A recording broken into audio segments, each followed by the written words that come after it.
Are you a farmer or butcher ready to master direct-to-consumer marketing and meat success? Then you're in the right place. I'm Jared Hawken, the founder of ChopLocal. Each episode of this podcast features interviews with farmers and butchers who have built successful direct-to-consumer meat businesses, and they're going to share their secrets for success with you. From actionable tips to inspiring stories, this podcast has ingredients you will need to succeed in the meat business. After the show, be sure to subscribe, leave a review, and follow us on social. And check out the rest of our educational resources at ChopLocalUniversity.com. Now, let's turn it over to my business partner, Katie, to get started.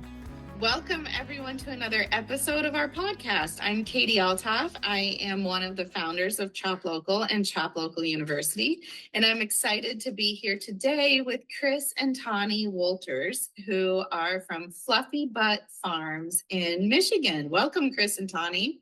Hi. Thanks. Have you guys ever done a podcast recording before?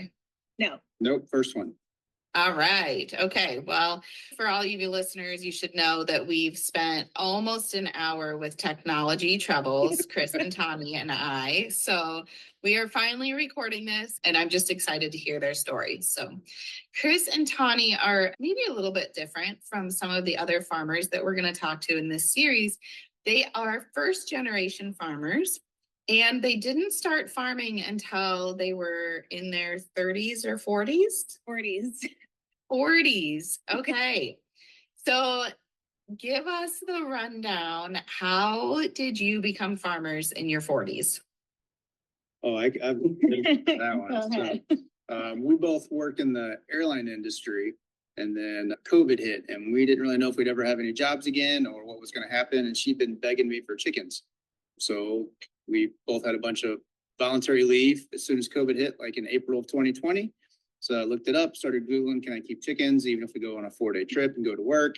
Will they still be alive when I get home? So we went to the store to get 4 chickens. We came home with 8, with 2 more on order because we decided we would get some roosters and so we could make more chicken because you couldn't find meat in the store or eggs or anything at the time. And so, yeah, we ended up with about 8 to 10 chickens then. And now it just slowly grew into, we went to rabbits and then goats and then pigs. And yeah, now we have a couple hundred chickens, about 30 goats, about 30 some pigs, and 19 cows. Wow. No more rabbits, though. No more rabbits. They were, I feel like we A kind lot of of got work. tricked into that one because I grew up with meat rabbits and my grandpa that's what he had. And so when I looked into can we still go to work and have rabbits, people seem to have these setups that were conducive to that. But when we got the rabbits, it was twice a day. And unless you have them in a colony, which was a disaster because they would just die every 6 to 8 weeks. But you put them in the cages, and if you just put too much food in there, they'll just eat and get fat and have heart attacks. And so it just became a nightmare. So we ended up just saying bye. Well, that's good to know because I have a pet rabbit in a cage in our house, and we do have a feeder that just, like it trickles in and she has unlimited feed. So I guess we need to be watching out for that, huh? Probably should. A windstorm would come in and a tree would crack and the rabbit was like, oh, I'm going to have a heart attack and die right now. And so we had a windstorm. It took 15 babies with it. And I didn't want to say goodbye to them. I held on to them for a very long time, like longer than we should have. It was like a money loser. And I liked the concept because it was something my grandpa did, but you have to be smart financially too. Yeah. So you started out by going and buying these chickens, right? And at the time, were you planning on raising them for yourselves then, or were you planning on selling? You said you wanted more chicks, and eggs, but tell me kind of how you got into the business side of it. Yeah, we got them just for ourselves, and then we feed our dogs raw meat. So our raw food supplier, we weren't able to find a good steady supply of that. The meat packers were all shutting down due to COVID. You couldn't find anything in the store. It was really poor quality and super expensive. So it kind of went from like, we'll have some eggs for ourselves. And then it went to, the meat rabbits were like, hey, you can make a lot of meat out of some rabbits, just a few breeding pairs, you can make hundreds of pounds of meat a year, and then we could feed our dogs. So that was kind of where that drove. But peak of COVID, you couldn't find a rabbit or a chicken or an animal anywhere. Everybody had bought everything because everybody was panicking. So she was driving like 4 hours to go find a pair of rabbits. And then this farm had some goats. And then she's like, oh, that'd be cute. We'll add some goats. I'm like, oh, I got chickens and rabbits. So sure, why not? And so it just kind of kept growing from there. And then the next thing you know, we just kind of kept expanding where we had more to sell, or more than what we needed. So like, hey, let's sell it to our neighbors. We'll put a little farm stand up front and put some produce up there and some eggs. And then it just kind of took off after that. Okay, so you said, Tawney, you started with selling produce at the farm stand, and you roast coffee, right? That was part of the farm stand? Yeah, kind of. And then as you collected more animals to raise and you started to have more eggs and that kind of thing, then is that when you started doing farmers markets as well? The farmers market I wanted to do well before we had even gotten married. And because growing up in California, you just go to farmers markets, just what you do. It's always how I bought my produce and everything like that. And so I finally kind of got tired. I needed something different to do other than flying. And with the produce, we didn't actually start at the farmers market with produce. I started with making soaps and bath bombs and stuff. And then I brought my coffee as well. And I think a little bit of produce. Produce and eggs. And then there were just people who had beautiful soaps, and I was intimidated. So I just focused on coffee with produce and eggs. And then I think at one point we had extra chicken, so we brought that. I don't know if we had chicken yet. We started doing the meat we did a year of the farmers markets with, what was it? We went and got a pig. She wanted to butcher a pig. So we found out you could just get on Facebook groups, and we found a farmer that had pigs, and we bought it like 50 cents a pound for a full grown pig. And we owned this pig for about an hour and a half. We went, farmer put it in their trailer. We brought it home, and then her and I butchered it. And we had a YouTube video of how to butcher a pig, and we each had half. That's very impressive. Yeah. That's very impressive. So and she loved it. She's like, that was fun. We should get our own pigs. So then we let's raise a couple pigs. So we got some feeder pigs, and then we ended up okay, one for us, one for the dogs, and let's sell some of this meat. Why not? We'll sell 2 pigs. And so we got 2 pigs. We raised them up and butchered them. And we're like, how are we ever going to sell all this meat? We had 2 pigs in this freezer, and we sold out of it in a month and a half of going to the market. So everybody wanted the meat. I'm like, well, we don't have any more. It takes a long time to grow a pig. Yeah. The meat business just kind of took over from all the other stuff. And then it just kind of slowly grew. People really liked the pork that we were raising. And then it went into meat chickens and just kept going from there. And the goat meat, I brought goat meat, and we had chicken, pork, and then in small writing at the bottom of the sign, I would say goat meat. And because I thought people were going to come after me for selling goat meat, oh my gosh, you're so cute. I couldn't, and that sold faster than everything else. Really? Yes. People have stories about the vacations that they've been on where they had goat meat before. So it's they got to bring this goat meat home and make a recipe that they tried overseas somewhere for everybody else. And then, we had gone to some conferences, and they said soccer is the #1 sport in the world, but it's not here. It's the same thing as goat meat. Goat meat is the #1 meat in the world, but it's not here. And so it helped me kind of get through that process, because my mom had goat meat as a kid, because my grandpa is Italian from Italy. And so he brought that kind of stuff here. And my mom was like, oh, I can't do goat meat. And she's had our goat and said it was better than she remembered. So everybody's loved it. A couple of questions about farmers market and the goat and the lamb. One of them is, you said it's all about how you cook it. Do you do some education around how to cook goat meat or the lamb now or any of your cuts? I've started because a lot of people are intimidated about any cut of meat. Ground meat, they're not intimidated by because they, at the very least, can make a hamburger out of it. So I've started looking for recipes that I'll try. And I've put links in there, like into the email marketing stuff that, thank God, thank you, ChopLocal, for that. and so people will use the recipe or they won't. But like I've done simple things, like we needed to clear out our pork hocks. And I found a couple of recipes, and one of them was so simple. It was, you put your pork hocks in like a Dutch oven and then chicken stock, and then you cook it until it falls off the bone, and then it's just shredded pork. So you made sliders out of it. It was 2 ingredients.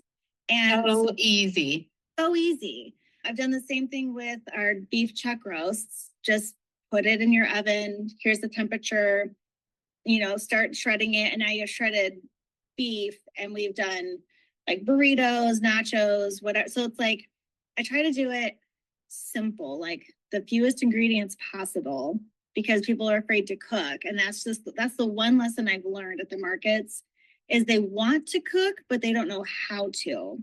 And so the biggest thing I tell people is to get a thermometer, because the meat is expensive. So don't overcook it. And so go by thermometer, don't go by time, because our meat cooks differently than the stuff that you buy in the store. It cooks faster because it doesn't have all of that, I don't know, the solutions, solution. like especially the poultry, like the chicken or turkey or anything else like that. Like we found out that a lot of the stuff from the stores is pumped full of like a saltwater solution to waste and to just plump it up, and they sell by weight too, but you're buying salt water basically, whereas the stuff from the local farms doesn't have that, so it cooks way faster. And that was something that we had to learn because we didn't know that. Completely overdid a turkey. Yeah. And turkeys are easy to overdo too, but that's a really good tip that they might cook. The other thing, bone-in cuts tend to carry over that heat a little bit longer too, I think. And you mentioned you really like those bone-in cuts. So that's a good tip. I'm shocked at how many markets ask, how do I cook this? And it's just something that I feel like is simple, even though I try to regurgitate whatever she told me, how she cooked it. But it's just a chuck roast or a steak or something else. And that's a very common question. How do I cook this? Mm-hmm. So you guys have grown since then. You have all these different types of meat. You're also doing multiple farmers markets each week, at least through the summer months, right? Yeah. Yeah, the farmers markets were her thing. That was, she wanted to go and have a side job and just go sell soaps and stuff, and it rolled into the meat and everything else. So that was her thing, and I would go help occasionally. And then we got into, after a couple of years of doing it, we got into a bigger market in Kalamazoo, which is a much bigger farmers market, a lot more chance for business, like a much bigger business opportunity. And then we were doing a small market in Marshall that she'd been doing for a while. And in one of the last winter markets there, we were both like, we love the people here, we love the customers, we love the vendors, we can't leave this. So I was like, all right, I guess I'll go sell at Kalamazoo and she'll sell at Marshall. And the way we do our setup, we had to go buy another trailer. I had to teach her how to drive a truck and a trailer, how to back it up, and some more freezers. And so now I sell at Kalamazoo and she sells at Marshall, and then she does a couple during the week sometimes too. But wow. Suddenly I'm selling at markets every Saturday as well too. It was not my plan. And you're still flying, right? It's full time. My day job is I'm a commercial pilot. Yeah. And we have what you would call a legit farm at this point. We have, I was distracted a minute ago. I saw 19 cows run across our window and they don't ever do that. And all of them went running from one side to the other. And I'm like, what happened? What is going on? And then a dog was running.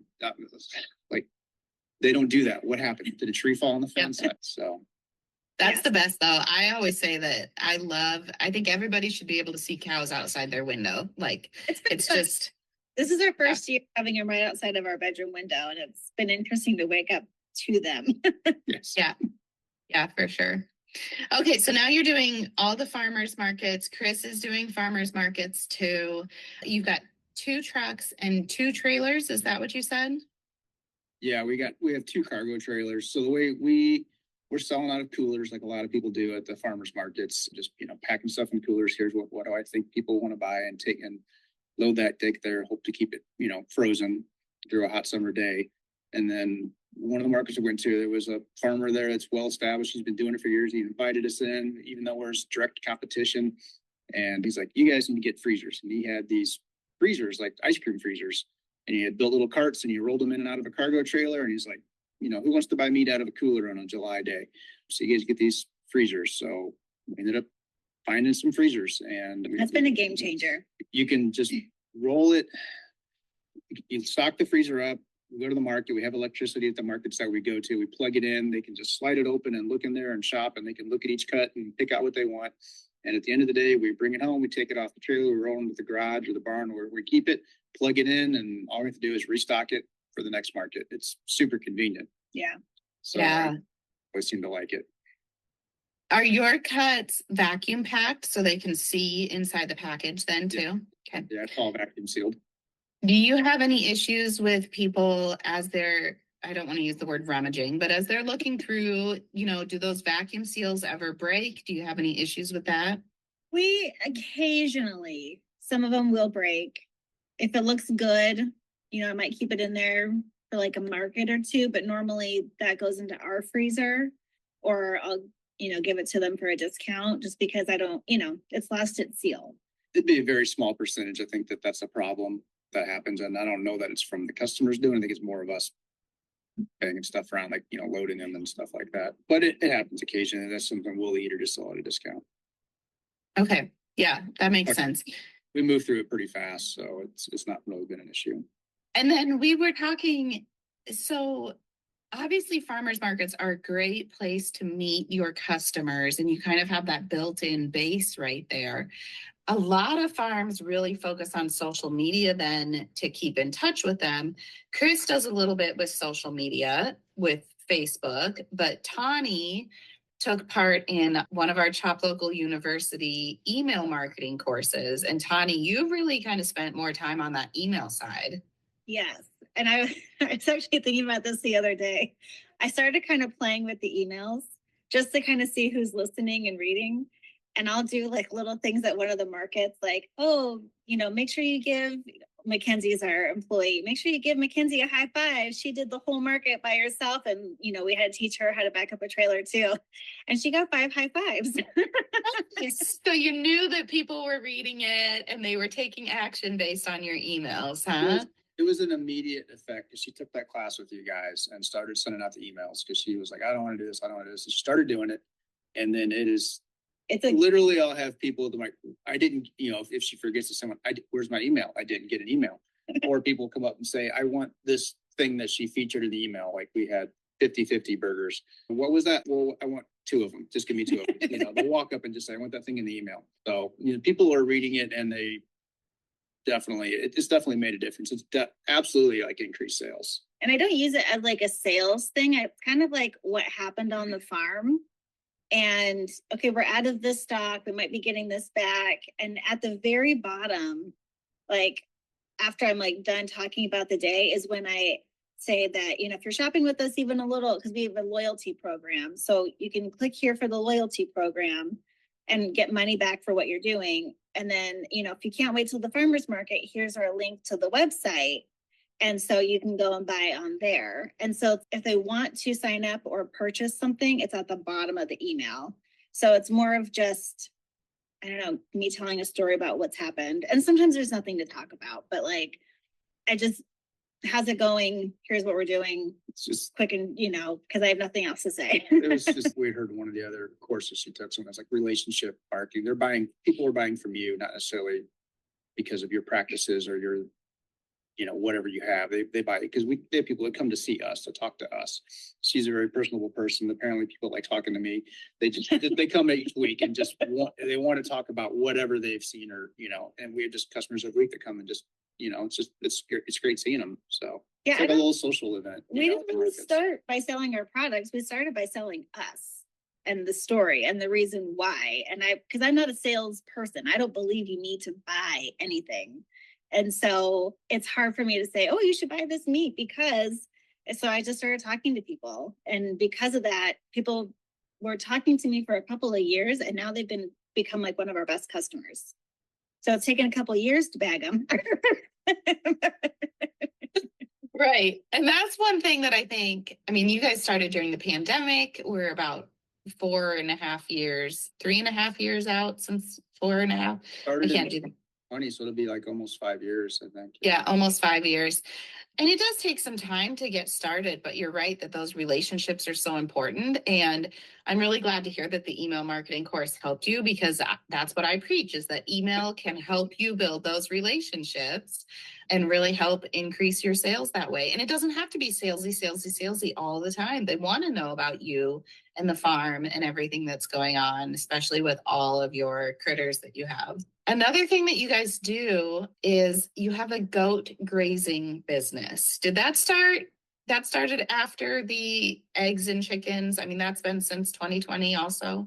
We started that in 2022, I want to say. So we ended up with a few goats, and then we got a few more, and then we raised Kikos, which seemed to be kind of in demand and are really, really good goat. And people were looking for babies, so we just kept kind of growing the herd. And then I was like, oh, I'm trying, I need to feed them, and I'm moving them through. All of our property is all wooded. It's not traditional pasture land or anything. So I was moving through these different sections and just putting them into this thickest stuff you could imagine, and they just clean it out. So I started doing more research on it, and then found, we started running this goat grazing business. We take them to other properties, and they'll clean out all the poison ivy and honeysuckle and all this invasive species, or basically anything from the ground to 5 to 6 feet tall. That just kind of took off. We've been doing that for 3 years. This will be our 4th year doing it. I think we did 2022, 23, 24, it'd be, fourth. So that just kind of took off. And then we had to grow our goat herd in order to have at least 20 to 40 goats in order to be able to, get the projects done quick enough. But that was a lot of exposure too, because the goats would travel around. We had them at a casino here last summer, which blew up like on social media because the goats were just, right there. Everybody drove in and could see them, like a public facing place. That took off. That was good exposure. And also at the beginning of the market, we had a sign up just talking about the goat grazing, and people would just come and stop and talk about that, even not look at the meat, but initially those were the goats.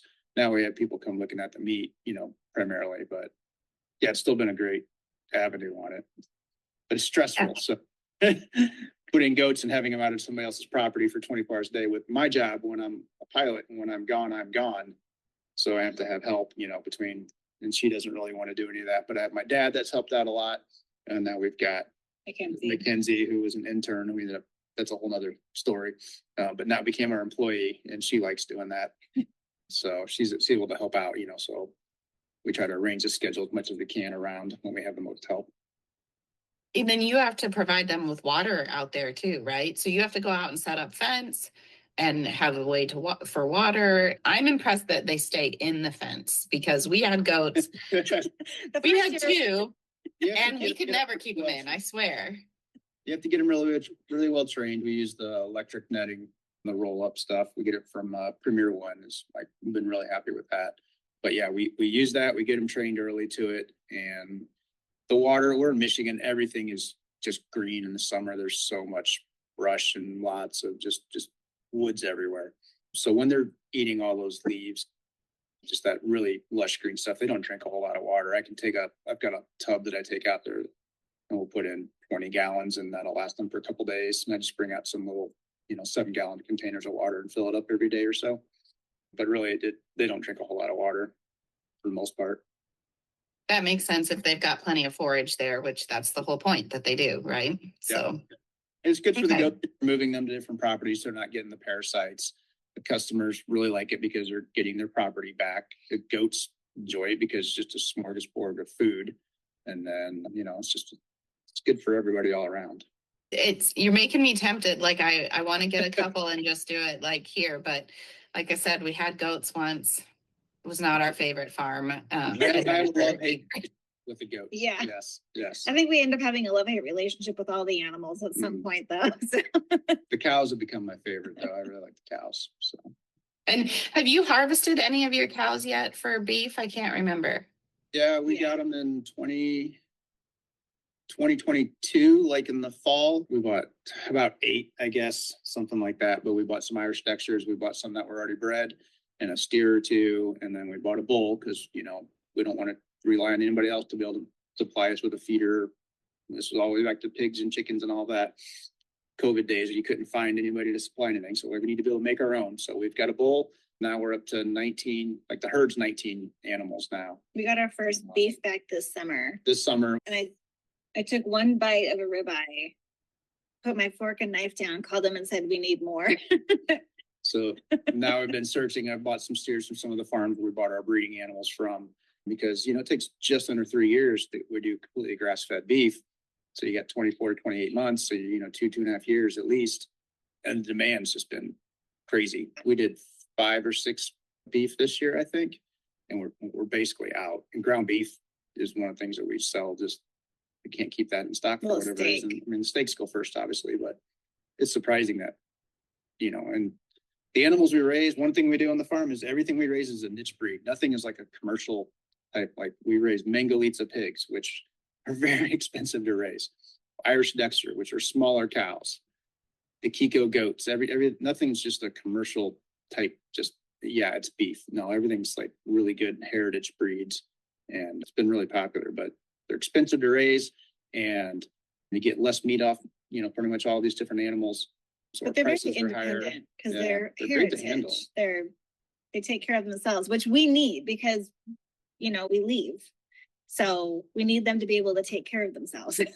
I've tried to set everything up as much as I can with like automatic waterers and, we had to move eventually to round bales as we got more and bigger animals so that I can put hay out and that'll last them for, 4 days or 5 days or whatever it needed to be at the time. So I try to make it so if I'm gone, like the chores are as minimal as possible for her, like the daily stuff. So that makes sense completely.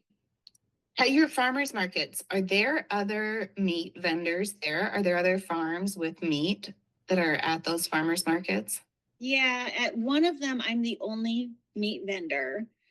And then the one that I go to on Saturday, the Marshall one, there's a new meat vendor.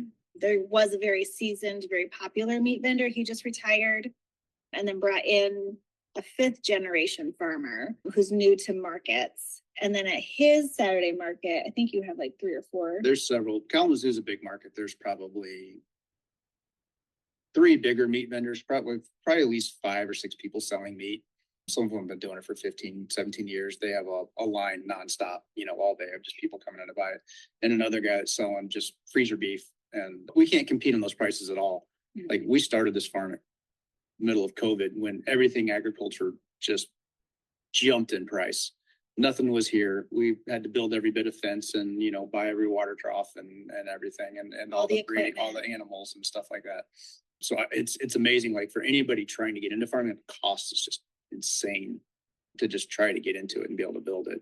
So you don't compete on price. Do you feel like the fact that you have those niche breeds or those heritage breeds has helped a lot? Or what do you think helps you compete against those existing longstanding meat vendors? I think we're definitely the highest price at Kalamazoo, like the pork, and then the beef. I mean, we sell our ground beef is $10 a pound right now for the ground beef. And we're basically out of it. I don't think we sold out of that fast. We might have a little bit online, but that goes really quick. People try it and they love it. They really like it. The pork that we raise Mangalitsas. That's a Hungarian lard pig. It's a fat pig. It has got a lot of fat in it, but we've changed so many people's minds on pork. I get people every week that come back and just say that was the best pork chop I've ever had. I want them like, don't be scared of the fat. The fat is really, really good on these. So they come looking for like, I want more of that fatty bacon, or I want this, pork chop, or whatever that Mangalitsa, like that funny name. What was that? I bought that last week. So yeah, they come looking for the type of meat that we have. Yeah, that's really good because I think some people think that they have to be able to compete on price when they first start out, but you guys are showing that you don't really have to if you have a product that's differentiated a little bit, which is great. So, yeah. But plus those relationships, I think, like realistically, there was a family that like I said, they've become like one of our bigger customers, but I talked to her for the first 3 years at the market. She just started buying from me this year. And when she knows that we have bacon in stock, she'll clean me out of it. Yeah. So, and now I She think really wants that. for a half of a hog so they can get enough. And so I'm like, okay, they've become great customers. So one thing that has stood out to me about you guys is that, like we said, you're kind of first generation doing this, figuring it all out. And when we first met you at ChopLocal, it was because you signed up for our Meat Commerce Essentials course. And then you've taken part in the MailChimp email marketing course as well. It seems like you guys are just constantly learning new things, and like you spend a lot of time investing in yourselves or investing in your business in that way, right? So what are some of the other places besides ChopLocal University, as far as, that was focused on marketing, but what are some of the other resources that have really helped you guys out as first generation farmers getting started with this? So we have done a goat conference in Cooksville, Tennessee. Cookville, yeah. It was Cookville. National Kiko registry. So we got Kiko goats and a couple registered animals. We kind of went down to a auction they have, like the big spotlight sale, I guess they call it. We met some great people down there and just learned a lot. And they have like seminars where they have a different presenter, like 1 hour or 2 hour different sessions. Learned a lot that way. Went to Oklahoma State University. They have a meat goat boot camp, which was like a 2 or 3 day. Intense. It was great. Hands It was on. fun. Yeah. Here's how you draw blood. Here's how you, give shots and deliver babies and, all the, and as soon as we came back from that, we had an emergency and I was over there giving shots and it was kind of insane. Yeah. So we learned a lot from that. Just try to take any kind of classes or other stuff that we can kind of learn. Well, we did 3 cow marketing, which is really expensive, but it was great.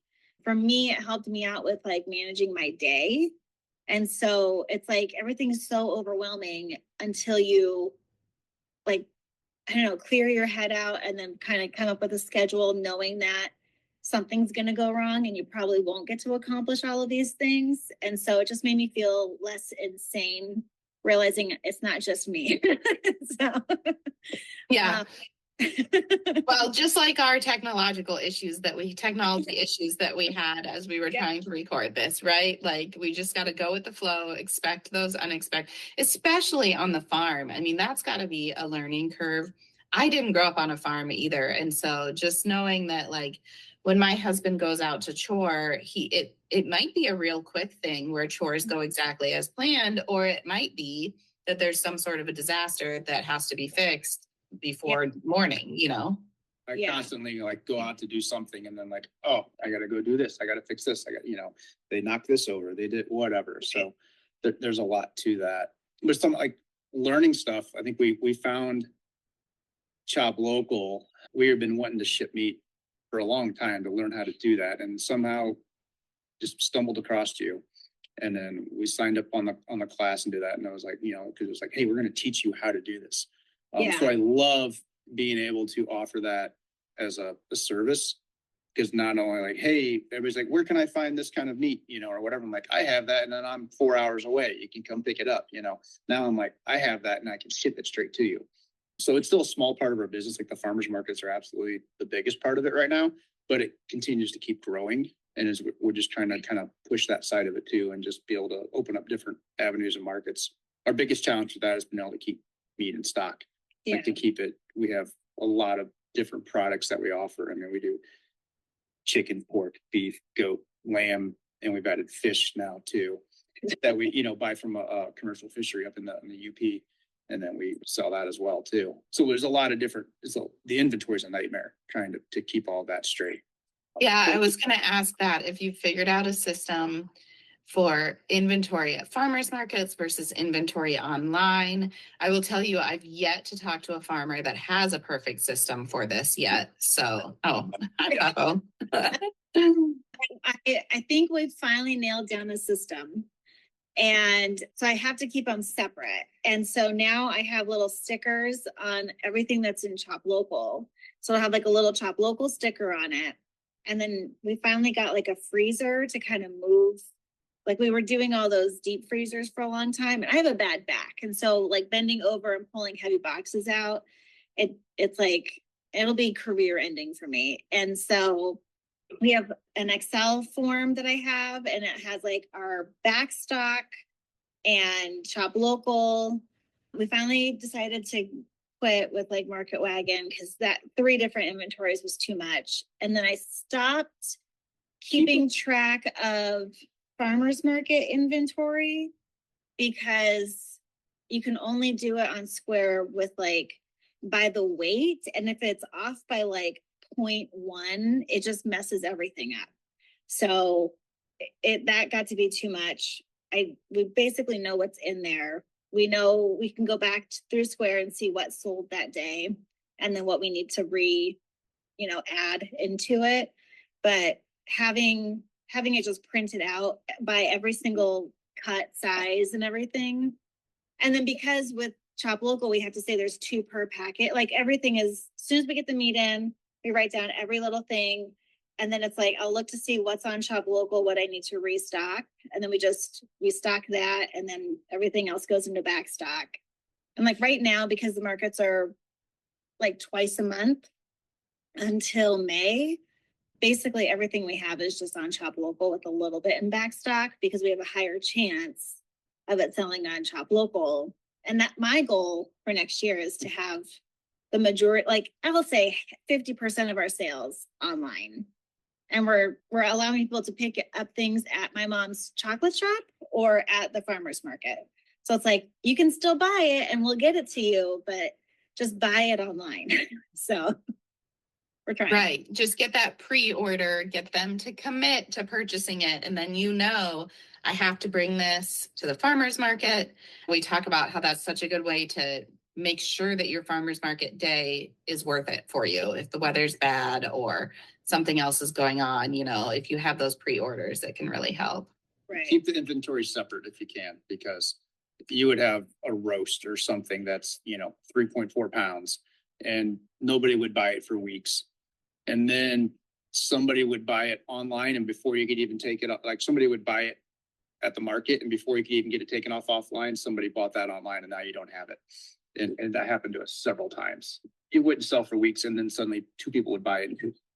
I think that's good advice to keep it separate because, like I said, that is something that some people struggle with, and you guys have so many different products. For some of our vendors that have, just pork or even just beef, they will do a little bit more where they go to the farmer's market, and then when they come home and they're kind of doing their paperwork or bookwork, they'll reconcile their inventory for online. But you guys just have so many different products that would take you forever. So I think that makes sense to handle it when it comes home from the processor and kind of separate it out then. So yeah, when picking up the meat day is stressful.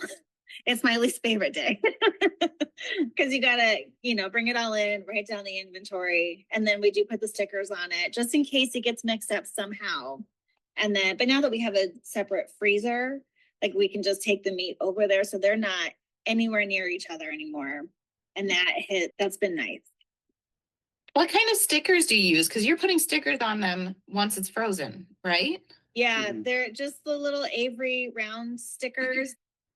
They're not even the 2-inch ones. I think it's like a 1.5 inch in diameter, but you can't put it on like the frozen part. It has to be Just in the plastic part.